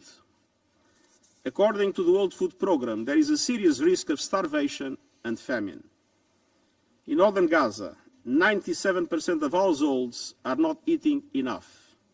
In the south, the figure among displaced people is 83%. Half the people of the north and more than 1/3 of displaced people in the south are simply starving. WFP's own food stocks are running out. In the north, 9 out of 10 people have spent at least 1 full day and night without food. The last functioning flour mill in Gaza was destroyed on 15 November. WFP has provided food and cash assistance to hundreds of thousands of people across Gaza since the crisis began and is ready to scale up its operations. However, that would require effective access to all people in need and at least 40 trucks of food supplies every day, many times the current level. Mr. President, third, Gaza health system is collapsing while needs are escalating. At least 286 health workers have been killed. Hospitals have suffered heavy bombardment. Just 14 out of 36 are still functioning. Of these, 3 are providing basic first aid, while the others are delivering partial services. The European Gaza Hospital, one of the 2 main hospitals in southern Gaza, has 370 beds. It is currently housing 1,000 patients and an estimated 70,000 people seeking shelter. There are critical shortages of drugs, blood products, and medical supplies. Fuel to run the hospitals is severely rationed. Many patients are being treated on the floor and without anesthetics. As patients with life-threatening injuries continue to arrive, wards are overflowing and staff are overwhelmed. At the same time, the unsanitary conditions in shelters and severe shortages of food and water are leading to increases in respiratory infections, scabies, jaundice, and diarrhea. Everything I just described represents an unprecedented situation that led to my unprecedented decision to invoke Article 99, urging the members of the Security Council to press to avert a humanitarian catastrophe and appealing for a humanitarian ceasefire to be declared. Mr. President, we are all aware that Israel began its military operations in response to the brutal terror attacks unleashed by Hamas and other Palestinian armed groups on 7 October. I unreservedly condemn those attacks, and I am appalled by the reports of sexual violence. There is no possible justification for deliberately killing some 1,200 people, including 33 children, injuring thousands more, and taking hundreds of hostages. Some 130 hostages are still held captive, and I call for their immediate and unconditional release, as well as their humane treatment and visits from the international community of the Red Cross until they are freed. At the same time, the brutality perpetrated by Hamas can never justify the collective punishment of the Palestinian people. And while indiscriminate rocket fire by Hamas into Israel and the use of civilians as human shields are in contravention with the laws of war, such conduct does not absolve Israel on its own violations. International humanitarian law includes the duty to protect civilians and to comply with the principles of distinction, proportionality, and precaution. The laws of war also demand that civilians' essential needs must be met, including by facilitating the unimpeded delivery of humanitarian relief. International humanitarian law cannot be applied selectively. It is binding on all parties equally at all times, and the obligation to observe it does not depend on reciprocity. Mr. President, the people of Gaza are looking into the abyss. The international community must do everything possible to end their ordeal. I urge the Council to spare no effort to push for an immediate humanitarian ceasefire, for the protection of civilians, and for the urgent delivery of life-saving aid. While we deal with the current crisis, we cannot lose sight of the only viable possibility for a peaceful future: a two-state solution on the basis of United Nations resolutions and international law, with Israel and Palestine living side by side in peace and security. This is vital for Israelis, Palestinians, and for the international peace and security. The eyes of the world and the eyes of history are watching. It's time to act, and I thank you. Agradezco al secretario general por la información que ha proporcionado. Doy ahora la palabra al observador permanente del Estado, observador de Palestina. Mr. President, I want to welcome you to New York and to congratulate you and your country for assuming the presidency of the Security Council for this month. And also I want to express our appreciation for the fact of having the Secretary General with us, for his principled position reflected in that letter that he circulated to you recently, and for his crystal clear and principled statement that he delivered to us. Mr. Secretary General, thank you for being with us, and thank you for what you said, and thank you for, hopefully, the things that will be implemented from this moment moving forward. Colleagues, Mr. President, you are the third president of the Security Council to take office since Israel started its carpet bombing of the Gaza Strip. We hope that on this day and under your presidency, the Council will finally be able to call for an immediate ceasefire. Allow me to thank the Secretary General for his relentless efforts, for the clarity of his voice, for having upheld his sacred mission to stand up for the UN Charter and for the protection of civilians by calling early on and ever since for an immediate humanitarian ceasefire. Allow me also to thank through him the United Nations for their humanitarian efforts. The UN has been the subject of despicable attacks for honoring its mandate as formulated by member states. It is the duty of member states to reject and put an end to such attacks, especially at a time where UN personnel on the ground are also victims, many killed, wounded, and displaced. Mr. President, in 2 months, Israel has killed 17,000 Palestinians, including 7,000 children. It wounded over 40,000 Palestinians. It displaced 1.9 million Palestinians. It destroyed 2/3 of their homes. It attacked and besieged and destroyed and neutralized virtually all the hospitals. It bombed the bakeries. It attacked UN shelters. It attacked journalists. It cut off the electricity. It placed every possible impediment on humanitarian aid and access. And we are all supposed to pretend that this aggression is not aimed at the destruction of the Palestinian people in the Gaza Strip when it has besieged and bombed our people and deprived them of all requirements of life. I keep reading in the media, Israel has no clear war objectives. Are we supposed to pretend we don't know the objective is the ethnic cleansing of Gaza Strip? The dispossession of forcible displacement of the Palestinian people when so many Israeli representatives could not refrain from admitting it. If you are against the destruction and displacement of the Palestinian people, you have to be in favor of an immediate ceasefire. When you refuse to call for a ceasefire, you are refusing to call for the only thing that can put an end to war crimes, crimes against humanity, and genocide.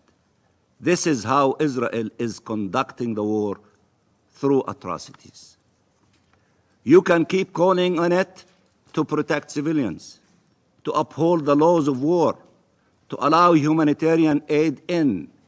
It will keep toying with you, fooling you, forcing you to discuss the number of trucks while people still cannot get food, water, medicine.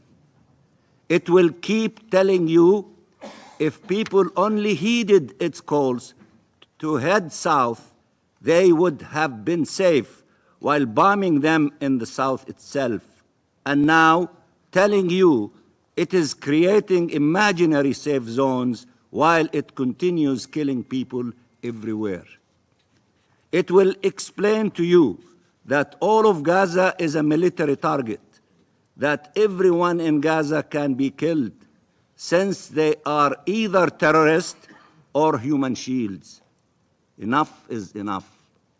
They are playing games with you and they're taking you for a ride, and you need to wake up and see reality as is.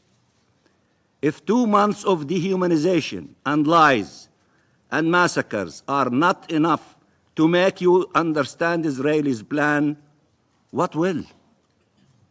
Regardless of how good your intentions are, how genuine your efforts are, this is the moment of truth, as the Secretary General correctly stated a few minutes ago.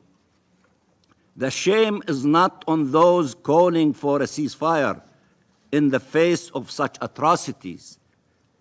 It haunts those refusing to do so. Israel's objective is clear. It is to force people out, and regardless how many times some say it will not happen, everything confirms we were right from day one. We told you they will make Gaza unlivable for all, that they will displace the people, that they were pushing them south and killing them in the process, and that eventually they will launch a full-fledged attack on the south to push people out. When facts show we are right, no one should persist in saying they could somehow allow this war to continue, but be against its true objectives. This war is part of the assault to end the Palestinian people as a nation and to destroy the question of Palestine. If you do not share this objective, you must stand against the war. The person leading this assault would sacrifice the Palestinian people and the Israeli people for his political, selfish survival, and is a sworn enemy of the two-state solution. His entire life has been dedicated to the annihilation of the Palestinian people and peace. He has been searching for an opportunity to put a definitive end to the national aspirations of the Palestinian people and to the aspirations for peace among Palestinians and Israelis. This is Netanyahu's war. This is the war of the extremist coalition in power in Israel. No one should get sucked into it any further. Its aim is not security. Its aim is to prevent forever any prospect of Palestinian independence and of peace. These intentions are clear in the Gaza Strip as well as in the West Bank, including East Jerusalem. No one should pretend there is any question regarding the criminal nature of this assault. No one should pretend that those launching the bombs everywhere care at all about people held captive. No one should pretend that this war is targeting Hamas when almost all its victims are civilians, when 70% of those killed are women and children. Mr. President, we have hostages held by Israel as a means to terrorize and pressure our people. Children, women, men of all ages, by the thousands, including these days those abducted in Gaza, humiliated and paraded in the streets, almost naked. We have 2 million hostages in the Gaza Strip. Our civilians have been attacked repeatedly. Our security and our very existence is under threat. Are we allowed to do what Israel does? The law should be upheld for everyone and against anyone. The same law that protects all civilians' life. There is no hierarchy of races or faith or nationalities. No one should take example from the horrors of the Second World War to justify horrors today against the Palestinian people. Everything we built as humanity after the Second World War was to prevent these horrors.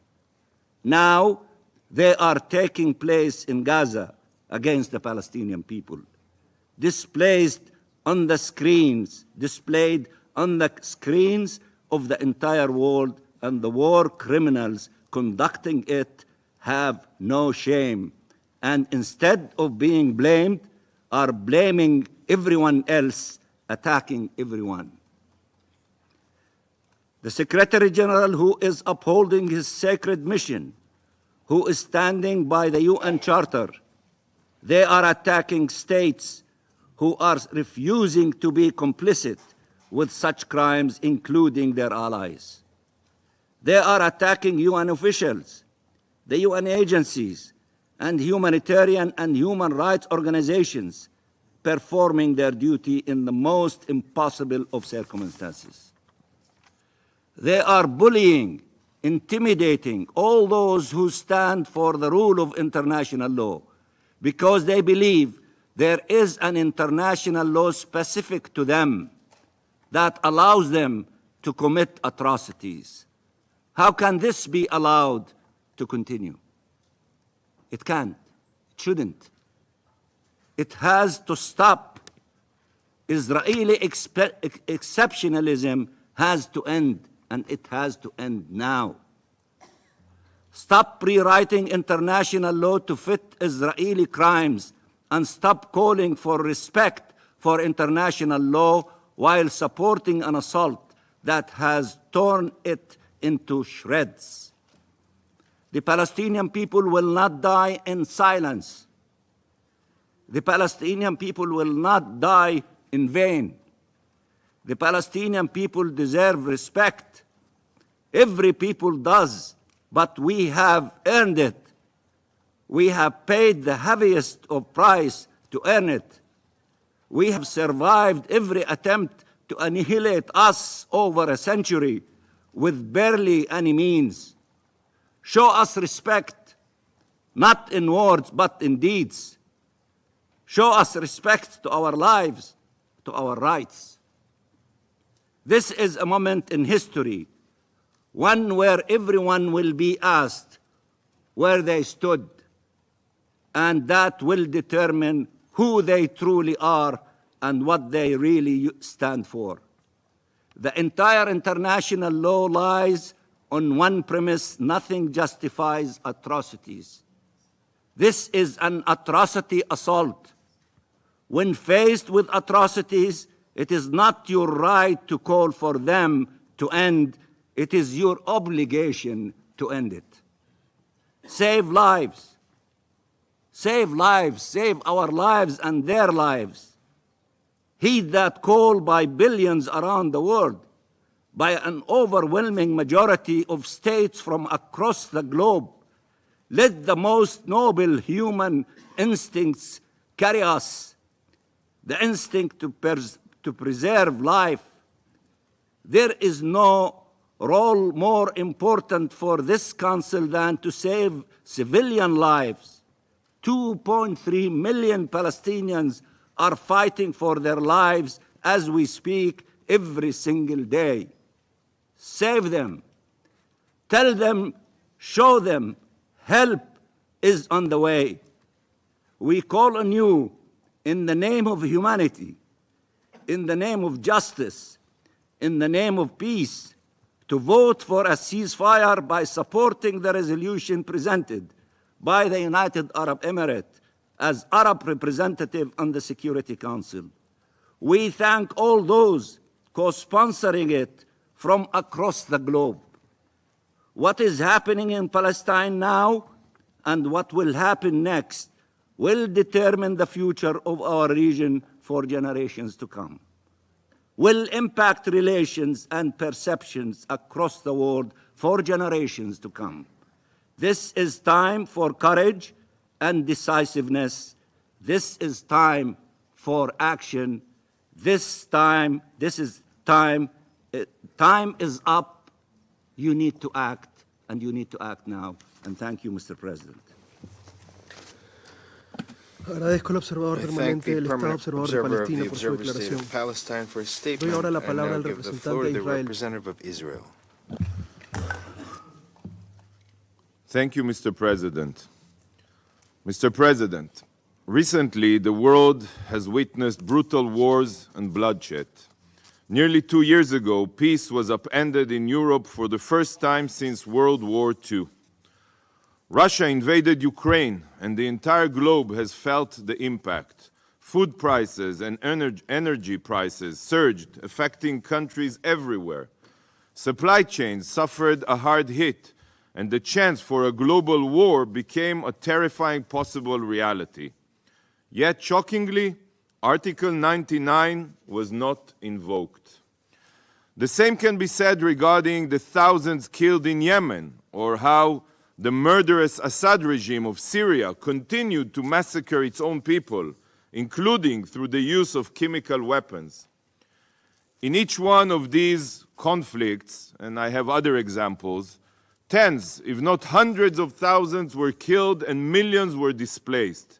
Yet, not once, not even once, has Article 99 of the UN Charter been invoked.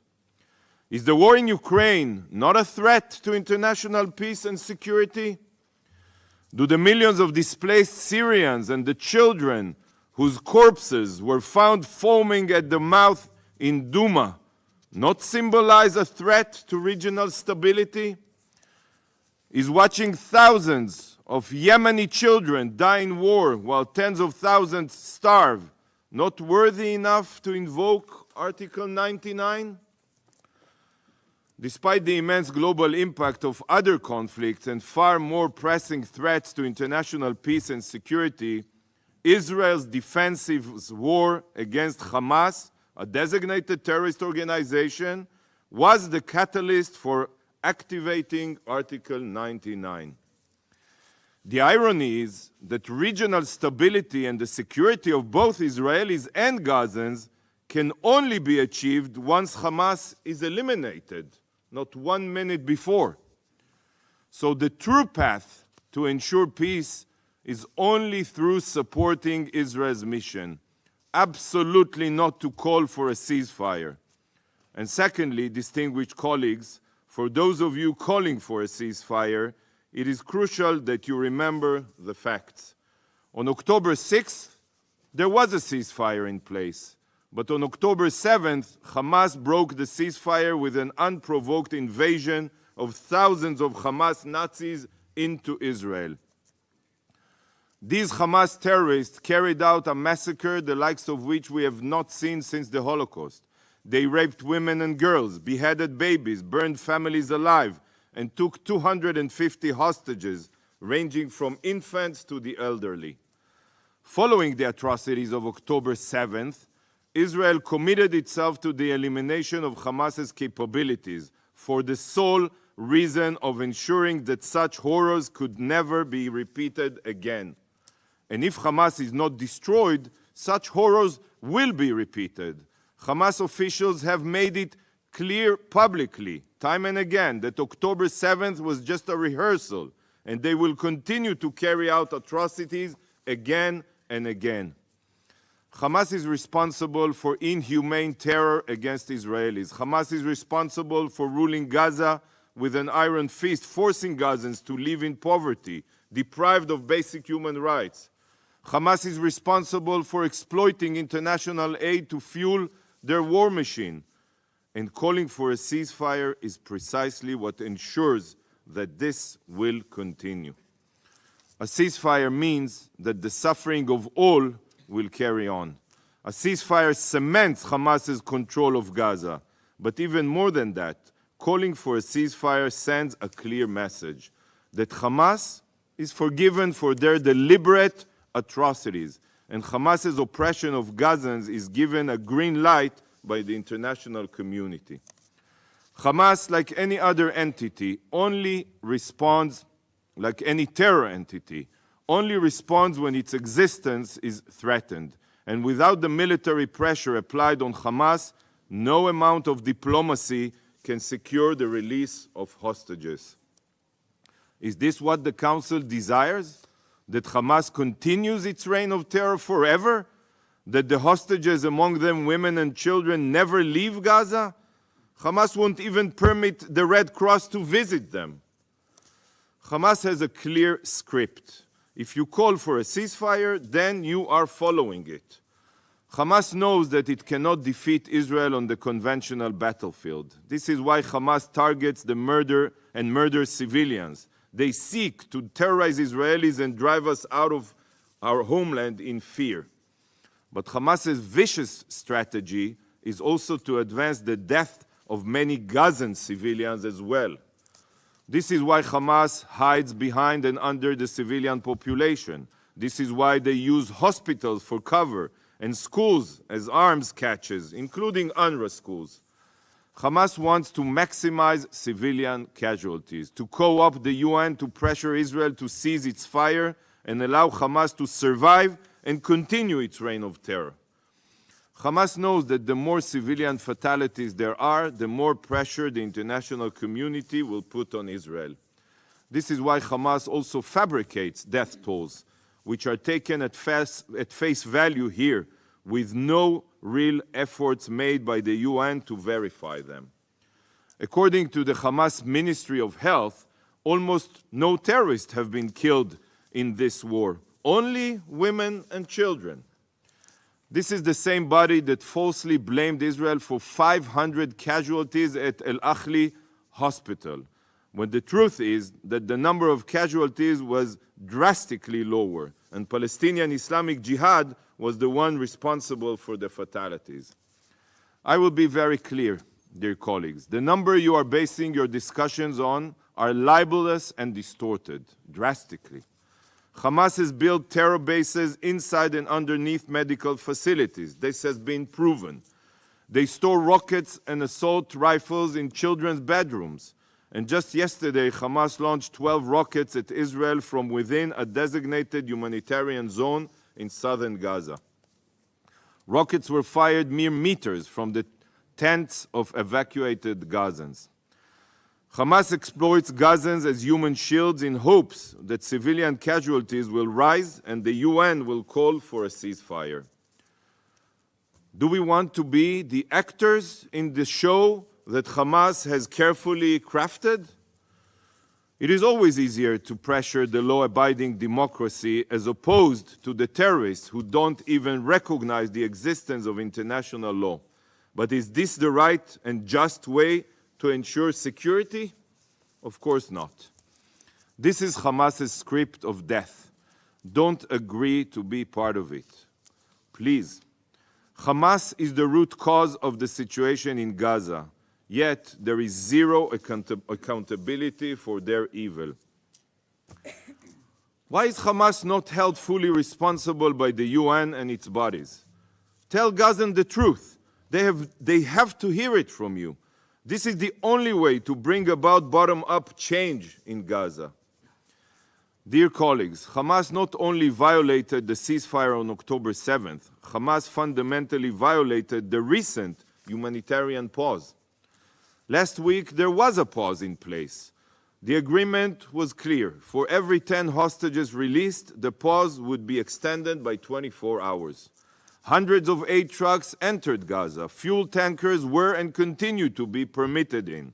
Wounded children and their families were evacuated for treatment. Field hospitals were established and continue to be established, and Israel completely halted all military activities.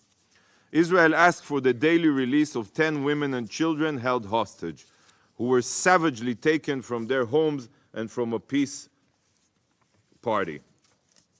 While we upheld our side of the agreement, even exceeded aid quotas, Hamas violated it, not once but several times.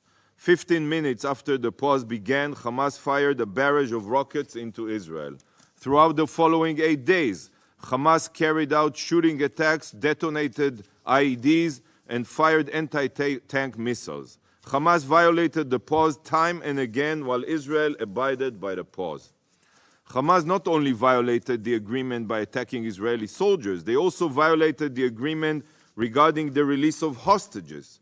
They separated mothers from their children. They refused to release all women and children as agreed. Today, there are still 138 hostages being held in Gaza, and Hamas has not even allowed the Red Cross to visit them and provide their families with the most basic sign of life. This is an abhorrent war crime. Hamas ended the pause by refusing to abide by the terms of the hostages release agreement and then proceeded to fire a barrage of rockets at Israeli towns and cities, targeting Israeli civilians yet again. Dear colleagues, how can it be that those who are now calling for a ceasefire are not demanding that Hamas immediately stop all terror activities? Why is it only now that you have woken up and not when Hamas caused the previous pause to collapse? If this council wants to see a ceasefire, start by demanding it from Hamas, the party that broke the past two. Why is this draft resolution not directed at Yihya Sinwar and Ismail Haniyeh? Why? Do you not know who was responsible for ending the previous ceasefire and reigniting hostilities? Distinguished council members, Hamas is solely responsible for the humanitarian situation on the ground, and they must be held fully accountable by the council. Hamas is committed to bringing death and destruction upon both Israeli and Gazans, whereas Israel is taking every possible effort to improve the situation for Gazans. It is a fact that some members of the council and the Secretary General refuse to come to terms with. Here are some other facts and figures. As of December 7th, in total, since the start of the war, over 3,500 aid trucks carrying humanitarian supplies have entered Gaza through the Rafah crossing. Over 70,000 tons of aid, including food, water, medical supplies, tents, beds, blankets, humanitarian equipment, and more, entered Gaza. Even now, in the midst of heavy fighting, Israel agreed to increase the amount of fuel entering Gaza, and yesterday the entry of 65 aid trucks was facilitated. But this number could have been much higher if the UN's capacity to accept more trucks permitted this. There are currently hundreds of aid trucks in a log jam waiting to enter Gaza after security inception. And the only reason they have not entered is because of the logistical difficulties of international organizations. Today, Israel accepts to screen 334 aid trucks, which means that each of these trucks will be ready to enter Gaza should international organizations be willing to accept them. Israel also facilitated the construction of 2 field hospitals, one run by the Kingdom of Jordan and the other by the UAE, to treat the uninvolved sick and injured. France, in coordination with Israel, has supplied a floating hospital that is treating Gazans in El Arish, and Italy is following suit.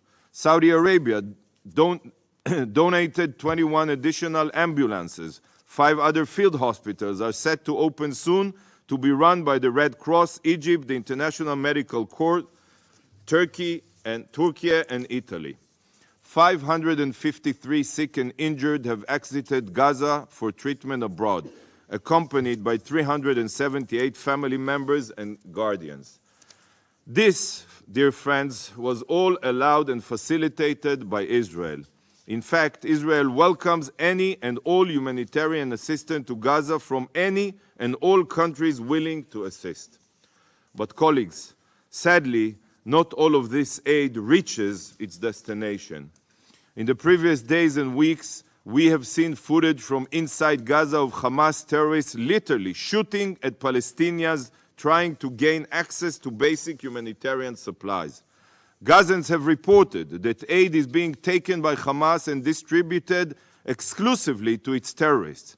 Boxes of humanitarian aid have been found in Hamas terror tunnels. So, if humanitarian supplies are not getting to where they should, point the finger at Hamas. Hamas is the genocidal terror organization that rules Gaza with an iron fist. Hamas violated the ceasefire on October 7th, and it was Hamas, not Israel, who violated the humanitarian pause. To Hamas, international humanitarian law holds no importance. When sitting in these meetings, it feels as if Hamas doesn't exist at all. It is always only about Israel. This is a distortion of reality, and it is unacceptable. Hamas must be held accountable. Mr. President, today is the first day of the Jewish holiday of Hanukkah, the Festival of Light.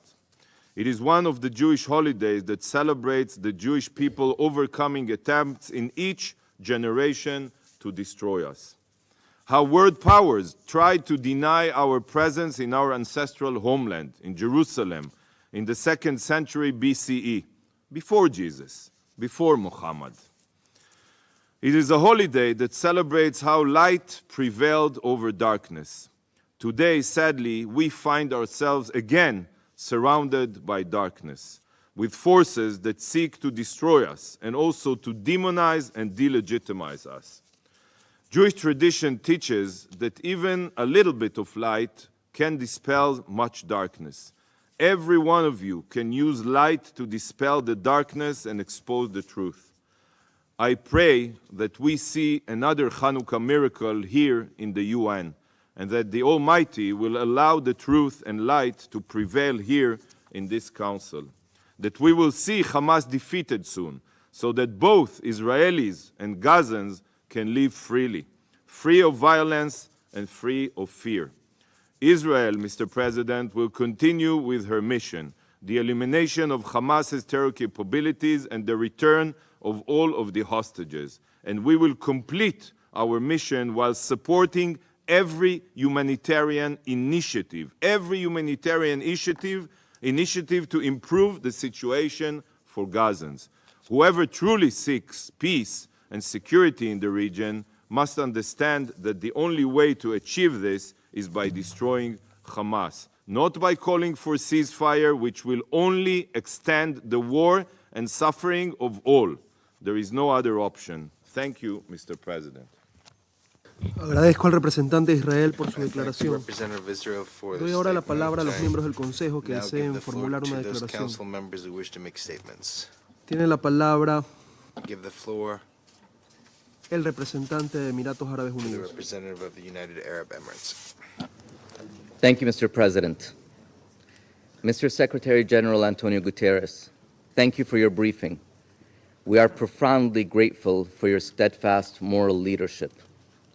By taking the rare step of invoking Article 99 of the UN Charter, you are compelling us to confront the enormity of the catastrophe unfolding in Gaza. It is our fervent hope that your demand is met. Mr. President, for 2 harrowing months, we have borne witness to the onslaught in Gaza. Israel's military operations has killed more than 16,000 Palestinians, 7,000 of them children. It has displaced 80% of the population and damaged or destroyed 60% of housing units.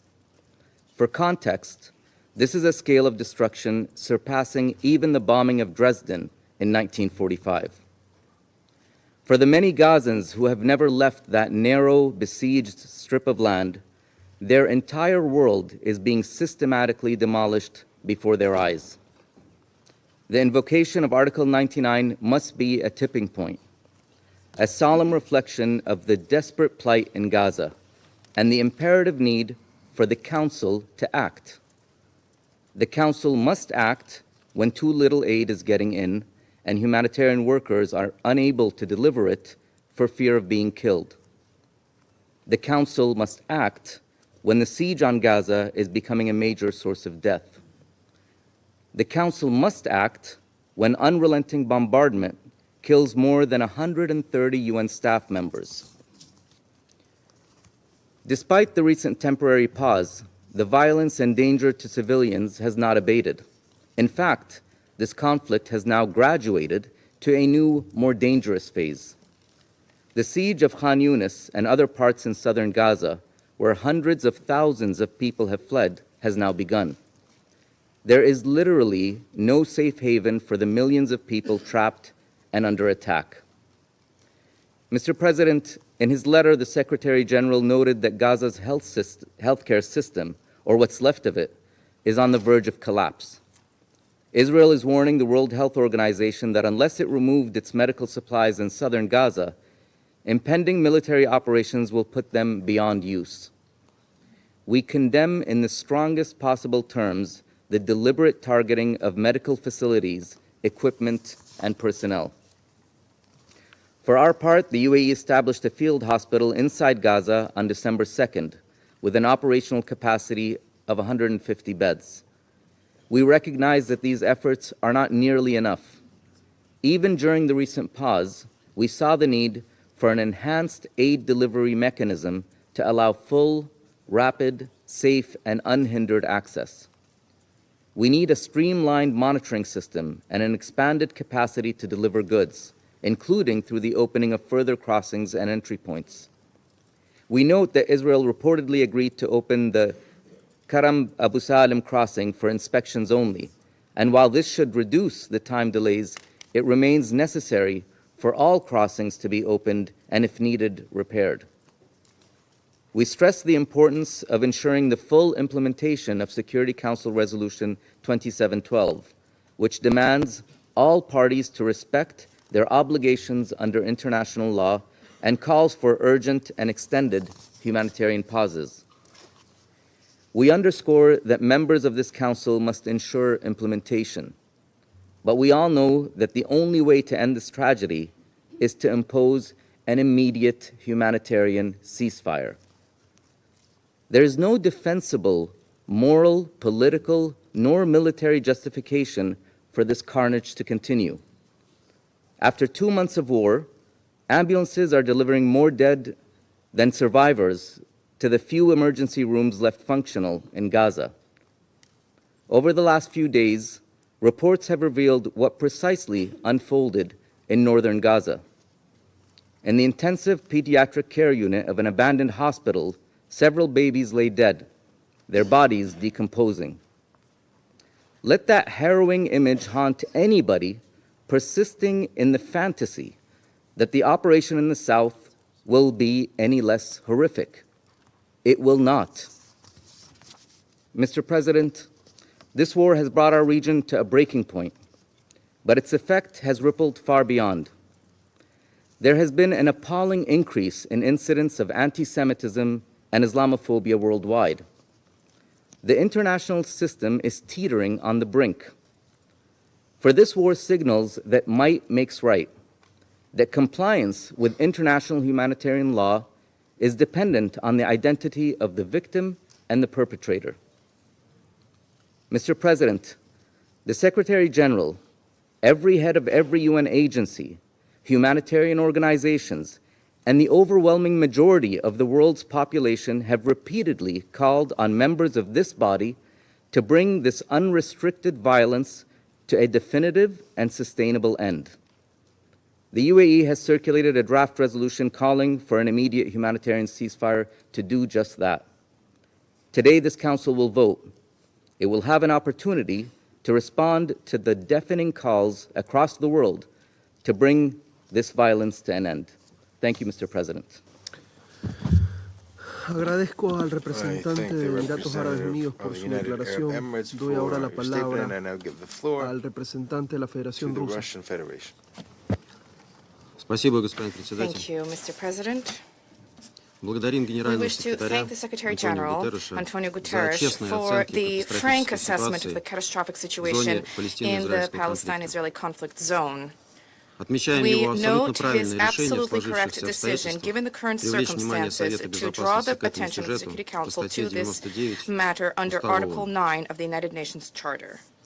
We, together with colleagues from the People's Republic of China and the United Arab Emirates, guided by the same considerations as the Secretary General, requested the Ecuadorian presidency to convene an emergency Security Council meeting in connection with the resumption of military operations both in the Gaza Strip and other occupied Palestinian territories, and in regions bordering with Lebanon and Syria. We believe it is exceedingly important to note that both the Secretariat of the United Nations, led by the UN Secretary General, and the overwhelming majority of UN member states are united in the desire to adopt decisive measures in order to end the deaths and suffering of civilians in the Palestine-Israel conflict zone.